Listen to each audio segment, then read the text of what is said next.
안녕하세요, 대건남자입니다. 오늘은 제목을 보면 아실 거라고 생각을 합니다. 죽음의 늪, 알테오젠, 왜 무슨 일인데?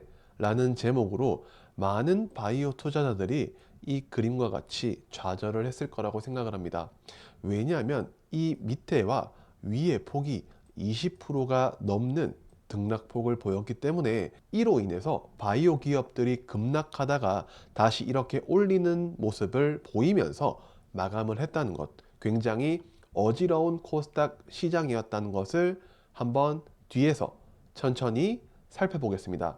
그러면 시작해 보겠습니다. 먼저 지수를 보면 오늘 시장은 역시 너밖에 없구나라는 제목을 가지고 와봤습니다. 코스피는 삼성전자였고요. 코스닥은 에코프로와 에코프로 BM이 바이오 수급을 이어받으면서 상승을 했습니다. 코스피는 여전히 이 자리에서 머무르고 있지만 코스닥 대비해서 그나마 괜찮은 흐름이 나와주고 있다. 하지만 여기에 너무 오래 머무르면 밑으로 패대기가 나올 수 있다는 점도 아셔야 됩니다. 코스닥의 경우에는 밑에 말 그대로 지수를 받쳐주는 섹터의 상승, 얘는 에코프로 2차전지가 되겠고요. 지수와 큰 관련이 없는 테마의 상승은 아마 재건 테마나 이런 기업들이 아닐까 싶습니다. 코스피는 사실상 삼성전자가 아니면 지수를 받쳐주는 섹터가 없었다고 해도 과언이 아니기 때문에 오늘 지수의 약보합 정도는 잘했다고 할 수 있으나 조금 더 전반적인 수급이 퍼져주면서 거래대금이 들어와야 우리는 지수를 긍정적으로 바라볼 수 있을 것 같습니다. 이런 부분들을 흐름을 봐야 시장을 파악할 수 있다는 점, 그래서 이에 대한 시나리오를 세울 수 있다는 점까지 아시면 좋겠습니다. 지수를 하나 볼 건데 코스닥을 볼 겁니다. 알테오젠의 농락이라고 해도 과언이 아닐 만큼 정말 잡주처럼 움직였습니다. 이 기업이 코스닥 시총 1위라고 하면 믿으시겠습니까?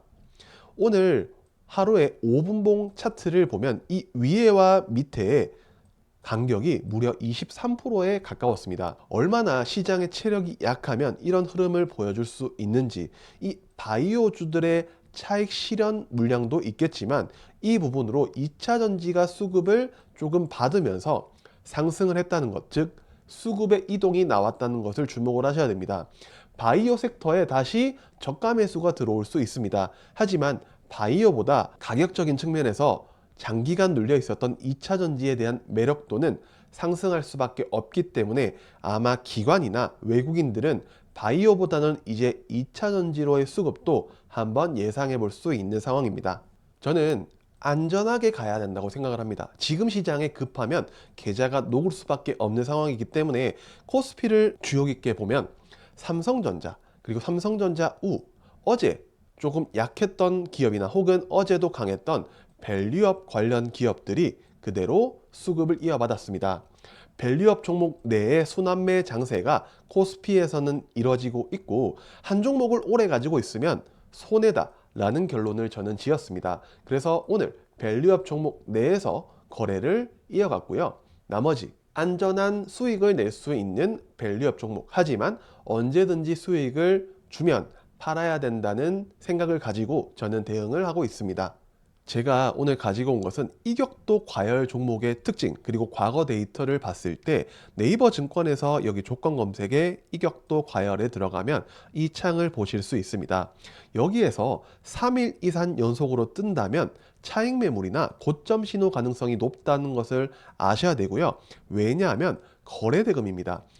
어떤 종목이 상승을 하기 위해서는 이렇게 양봉이 떴다면 다음은 이 차익 매물을 먹으면서 올려야 되기 때문에 밑에 거래대금보다 더 큰 거래대금이 필요합니다. 그리고 추가적으로 이 두 개의 캔들만큼 거래대금이나 수급이 들어와야 이 앞에 두 캔들을 먹으면서 올릴 수 있기 때문에 더 많은 수급이 필요합니다. 만약에 수급이 약하게 들어오면 야 이제 대부분 더 들어올 돈이 없나 보다 하면서 차익 매물이 쏟아져 나올 수 있기 때문에 저의 기준은 거래대금을 가장 중요하게 봅니다.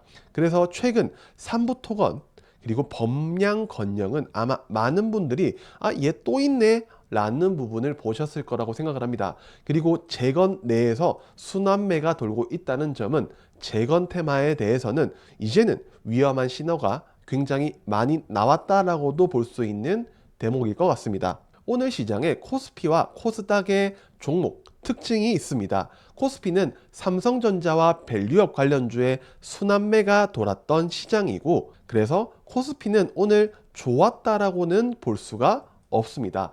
코스닥도 마찬가지로 알테오젠이 마이너스 20% 가까운 상승을 하다가 마이너스 1%, 무려 19%에 가까운 변동성을 보였다는 것은 이 자금이 어디로 이동했을까 라고 본다면 에코프로 BM과 같은 2차전지 관련주로의 이동이 있었습니다. 그렇기 때문에 내일 바이오주가 살려준다 하더라도 사람들은 상대적으로 저렴한 2차전지 관련주에 대한 관심이 생겼다라고 밖에 볼 수 없는 대목입니다. 그리고 반도체 관련 기업들이 오늘 엔비디아 실적으로 인해서 좋은 흐름을 보여주지 못했다는 것은 아마 미국 시장에서의 방향성을 보고 움직여주지 않을까라는 생각을 한번 해볼 수 있을 것 같습니다. 그래서 우리는 내일 일정만 보면 이번 주가 마무리가 되겠죠.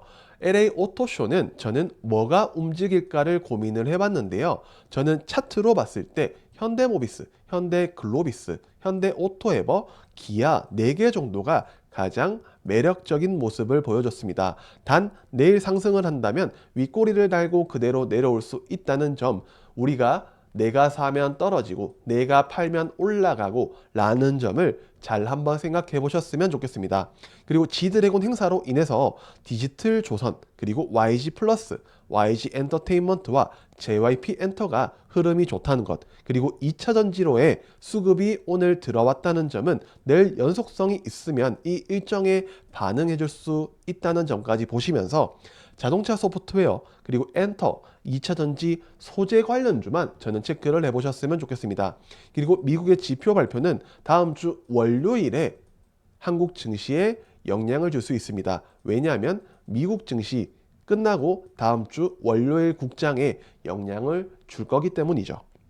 마지막으로 22일은 저는 최근에 일정보다 차트가 더 중요하다고 생각을 합니다. 내일 일정 중에 현대모비스와 현대오토에버의 소프트웨어 LA 오토쇼의 일정이 있는데요. 현대모비스의 경우에는 이 자리를 계속 뚫지 못하는 모습, 그렇다고 이 자리를 이탈하지 않는 박스권의 모습을 보여주고 있습니다. 아마도 거래대금이 들어오지 않았기 때문에 내일 일정을 통해서 거래대금이 들어오면서 이런 캔들이 나올 가능성이 높다고 생각을 합니다. 현대오토에버의 경우에도 마찬가지입니다. 이 자리, 지지 자리를 크게 이탈하지 않으면서 위에로는 거래대금이 터졌는데 더 상승하기 위해서는 이만한 거래대금이 필요할 겁니다. 그래서 내일 일정이 있기 때문에 여기를 돌파를 못한다면 밑으로 패대기가 나올 가능성을 보면서 일정을 혹은 관련 기업들을 체크를 해보셨으면 좋겠습니다. 이거는 저의 기준입니다. 만약에 제가 틀렸다 하더라도 제가 원칙을 지키지 못했기 때문에 손절이 나오고 손실이 커지는 겁니다. 그래서 본인만의 기준을 확실히 세우셨으면 좋겠다는 마음에서 제가 이런 차트를 보여드리는 거기 때문에 매수 매도에 대한 추천은 아님을 알려드리며 저는 다음 일정 영상에서 뵙도록 하겠습니다. 안녕.